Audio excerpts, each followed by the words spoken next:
Bismillahirrahmanirrahim. De hakkı meha Ramazan'da ayetin Kur'an'a piros. Estaizu billah.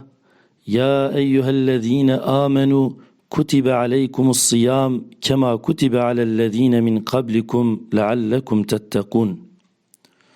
Geli bawermendan roji çewal ser yên pêşiya we hatibû nifsandin li ser we jî hatiye ferskirin.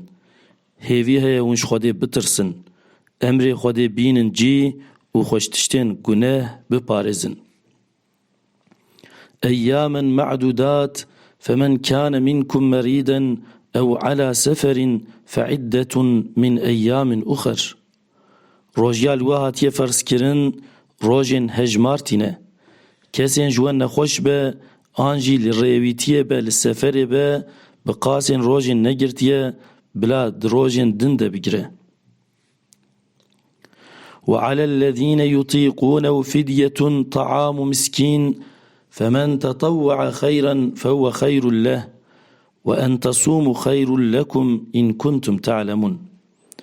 Evên nikar be rojî bigire bila fidye bide feqîrekî. Kesê bi dilxwazî qenciyekî bike ji bo wî qençtir e, çêtir e. Eger hûn bizanbin ji bo we rojîgirtin xêrtir e. شهر رمضان الذي أنزل فيه القرآن هدى للناس وبينات من الهدى والفرقان. مها رمضان كو قرآن تيدهات يشاندن. آياتين قرآن جبو مروفان ريبرن وجبو وقتاندنا حق جباطل دليل أشكرية.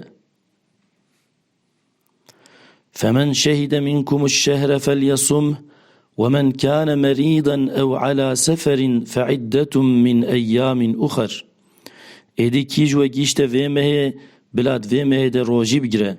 چی کسی نخوش به یانجی روی به روجن نگرت بو بلاد روجن دن ده بگره. يريد الله بكم اليسر ولا يريد بكم العسر ولتكملوا العدة ولتكبروا الله على ما هداكم ولعلكم تشكرون. خودê bi vî hukmî ji bo we rehetiyê dixwaze, zehmetiyê naxwaze û qena ku hûn meha Ramazanê bê kêmasî bigirin û qena hûn ji bo wî tekbîran, ji bo Allah tekbîran bînin. Hêvî heye hûn şikrê Rabbê xwe bikin. Sadakallahul azîm. Allahümme ec'al leylete kadrina fi hâzâ Ramazan hayran min elfi şehrin lena. Amin. Amin.